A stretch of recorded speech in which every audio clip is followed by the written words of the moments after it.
Film की शुरुआत एक डेडली गेम से होती है जिसके होस्ट ने एक लड़की को किडनैप करके चेयर से बांधा हुआ था क्योंकि वो गेम हार चुकी थी, इसीलिए अब उसे मरना होगा। इस गेम को वो बंदा डार्क वेब पे दिखा रहा था और ऑडियंस इस खतरनाक गेम को देखकर इंटरटेन हो रही थी। सामने टेबल पर 3 तरह के हथियार थे। होस्ट ने व्यूअर्स से कहा, जो मुझे जितने ज्यादा पैसे सेंड करेगा मैं उसकी मर्जी के मुताबिक वेपन यूज करके लाइव इस लड़की का मर्डर करके दिखाऊंगा। एक लड़की ने उसे $500 सेंड किए और लड़की को चैन सॉ से मारने को कहा। इन लोगों ने भी बिना रहम किए चैन सॉ उठाया और इस लड़की को सबके सामने काट कर मार डाला। सेम इसी वक्त पर पुलिस को भी इस गेम की खबर मिल गई और वो भी गेम को रोकने के लिए सेम पॉइंट पर आ गए, लेकिन यहाँ 2 लोगों के अलावा पुलिस को कोई नहीं मिला। इन्होंने इधर उधर की छानबीन की तो इन्हें कंटेनर में से सिर्फ एक बच्चा मिला। बाकी सब लोग शायद इस लोकेशन से पुलिस के आने से पहले ही भाग गए थे। खैर अब सीन कट होता है और हमें कुछ देर पहले का सीन दिखाया जाता है।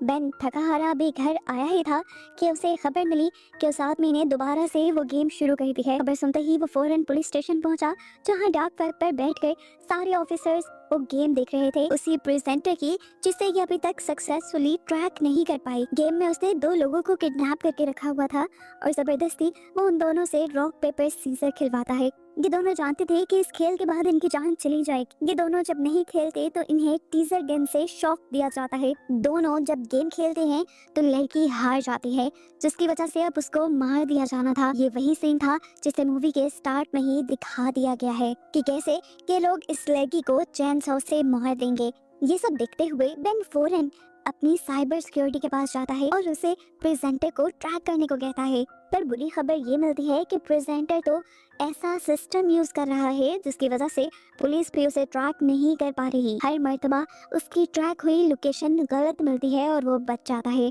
जिसकी वजह से हर गुजरते वक्त के साथ साथ वो मासूम लोगों की जान लेने पे तुला हुआ है। सीन कट होकर हमें कातिया नाम की एक लेडी को दिखाया जाता है जिसका आज जॉब पे पहला दिन था। उसने कस्टमर्स को बहुत अच्छे से डील किया और इसी टाइम पे उसकी कोवर्कर सोफिया उसके पास आई। यहाँ सीन कट होकर हमें शो के प्रेजेंटर को दिखाया गया जो फुल टाइम कातिया के ऊपर ही नजर रख रहा था।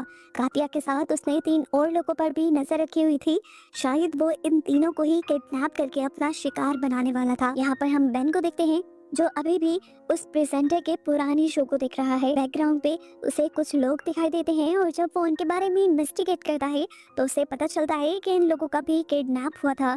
यानी प्रेजेंटर यहाँ जितने लोगों को मार रहा था उन्हें वो इलीगली किडनैप किया करता था। यहाँ जॉब खत्म होने के बाद अब कातिया घर जाने के लिए निकल ही रही थी, पर सोफिया ने उसे रोक लिया क्योंकि आज उसका पहला जॉब का दिन था और सोफिया चाह रही थी कि उसके साथ थोड़ा सा टाइम स्पेंड किया जाए। कातिया बताते हैं, मैं रुक नहीं सकती क्योंकि घर पर मेरा बेटा और मेरी मॉम मेरा इंतजार कर रहे होंगे।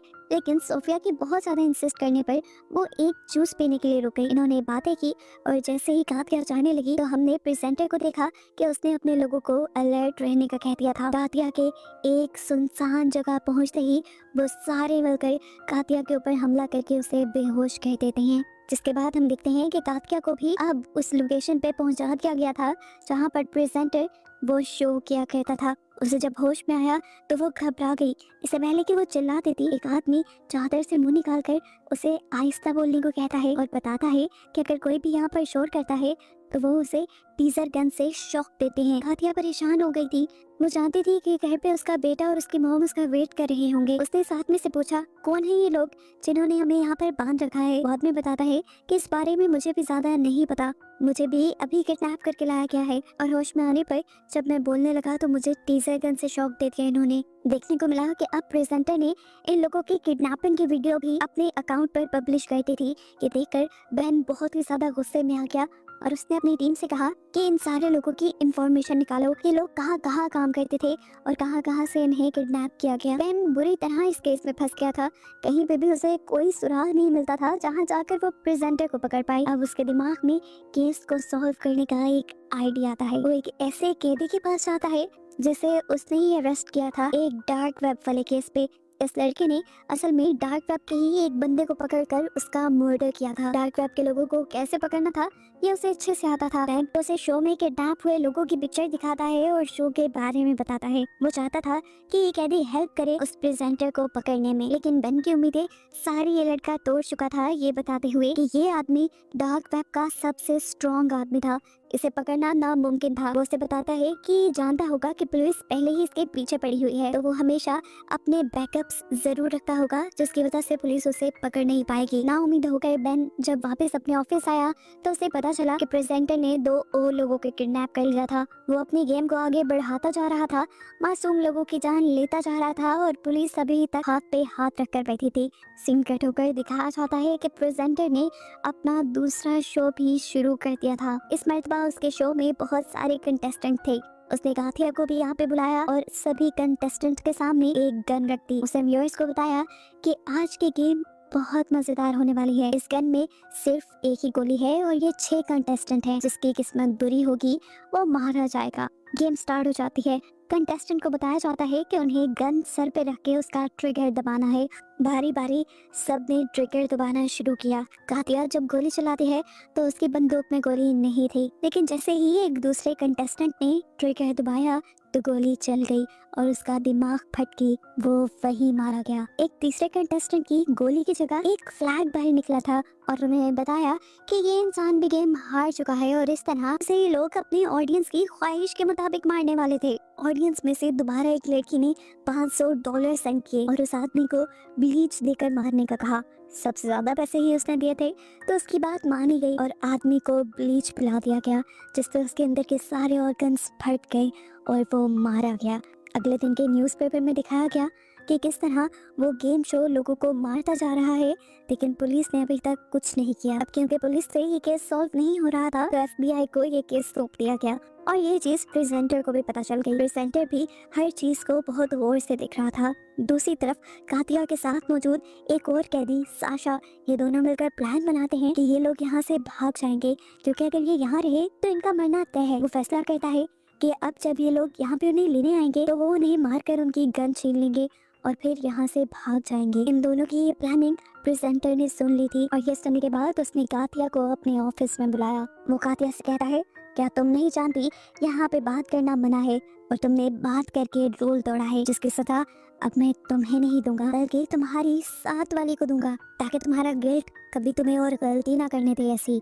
अब स्क्रीन पे दोबारा ये लोग लाइव आ जाते हैं और जिस लड़की को प्रेजेंटर ने सजा देनी थी उसे लाइव सबके सामने पाँव पे कोड़े मारे जाते हैं। उसे तड़पते हुए देखकर ऑडियंस जैसे सेटिस्फाई हो रही थी और धड़ाधड़ उनके शो को लाइक कर रही थी। यहाँ अभी तक FBI वाले भी इन लोगों की लोकेशन का पता नहीं चला पाए थे। अब बेन दोबारा उस कैदी के पास जाता है जिससे उसने पहले भी मदद मांगी थी। वो उससे पूछता है कि आखिर ये प्रेजेंटर, ये गेम वाला आदमी चाहता क्या है। कैदी ने बताया वो कुछ नहीं चाहता, उसे सिर्फ मजा आ रहा है लोगों को तकलीफ देने में और उसे लगता है कि ऐसे करने पे वो मशहूर हो जाएगा। वो मशहूर होकर सभी लोगों को अपने जैसा बनाना चाहता है, जिन्हें जुल्म पसंद हो, जो दूसरों पर जुल्म करके खुश हों। सीन कट होकर दिखाया जाता है कि अब FBI वालों के साथ मीडिया कॉन्फ्रेंस हो रही थी, जहां पर वो लोग शर्मिंदगी का इजहार करते हुए बताते हैं कि अभी तक वो उस आदमी की लोकेशन को ट्रैक नहीं कर पाए, लेकिन जल्द ही वो ऐसा करके उस आदमी को पकड़ लेंगे। देखने को मिला कि प्रेजेंटर भी ये प्रेस कॉन्फ्रेंस बहुत ही गौर से सुन रहा था।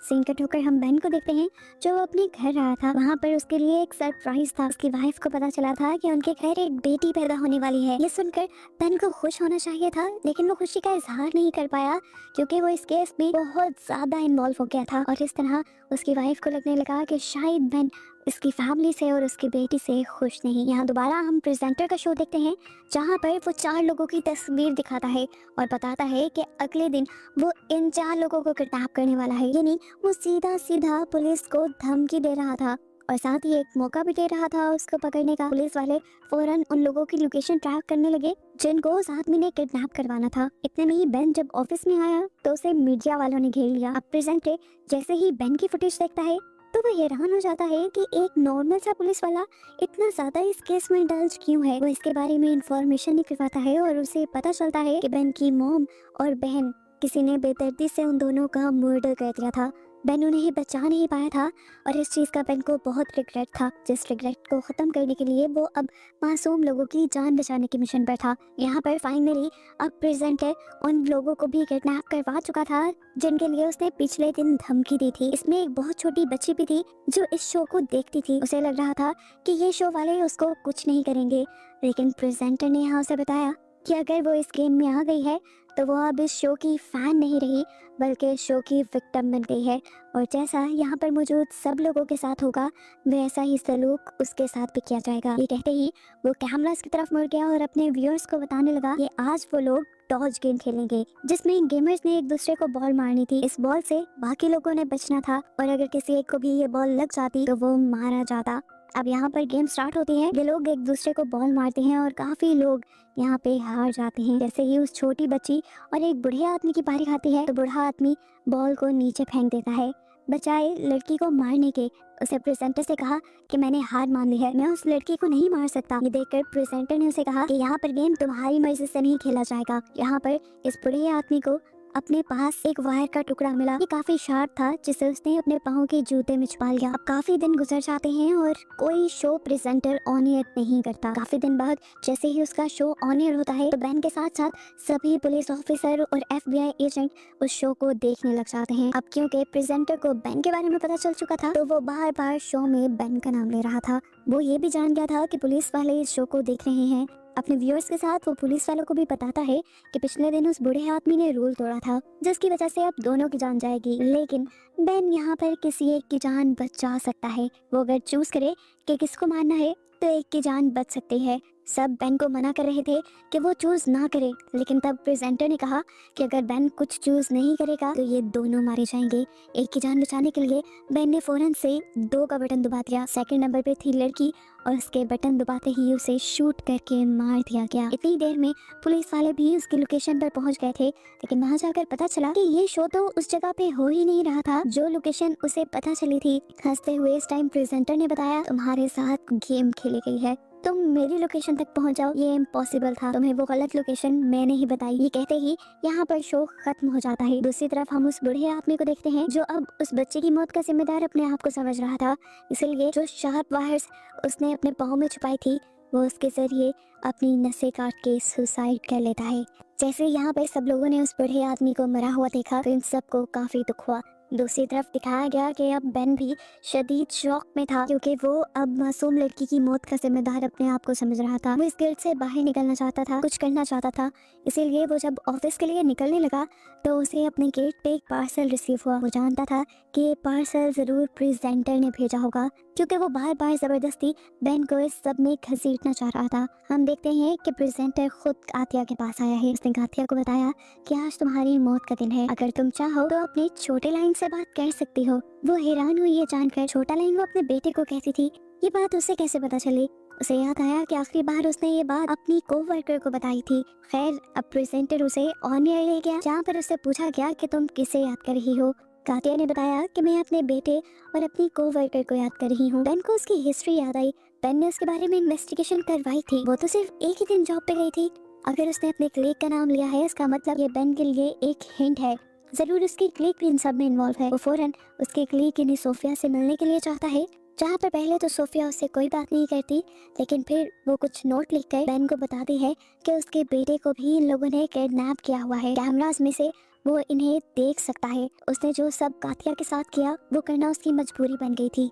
मैंने इस टाइम से पूछते हैं कि तुम जब अपने बेटे को रिहा करवाने गई तो तुम्हारा बेटा कहाँ था? सोफिया उसे वो जगह बता देती है। बेन समझ गया था कि जरूर प्रेजेंटर वही शो करता होगा। बिना किसी को बताए वो उस जगह पहुंच गया। बेन ने जाने से पहले बैकअप पुलिस भी बुला ली थी। इतने में हमें शो के अंदर दिखाया जाता है कि जब सारे कंटेस्टेंट एक गेम खेल रहे थे तो उन्हें गन्स दी गई थी। इस मैच सभी कंटेस्टेंट ये फैसला करके आए थे कि वो अपने बचाए यहाँ के लोगों को मारकर अपने आप को आज़ाद कर लेंगे। इस सब में उन्होंने फायरिंग शुरू कर दी। जवाब में प्रेजेंटर के सिक्योरिटी गार्ड्स ने भी यहाँ पे फायर किया और 2 गेमर्स तो वैसे ही मारे गए, लेकिन टीम ने यहाँ से भागने की अच्छी कोशिश की जिसमें कातिया भी थी।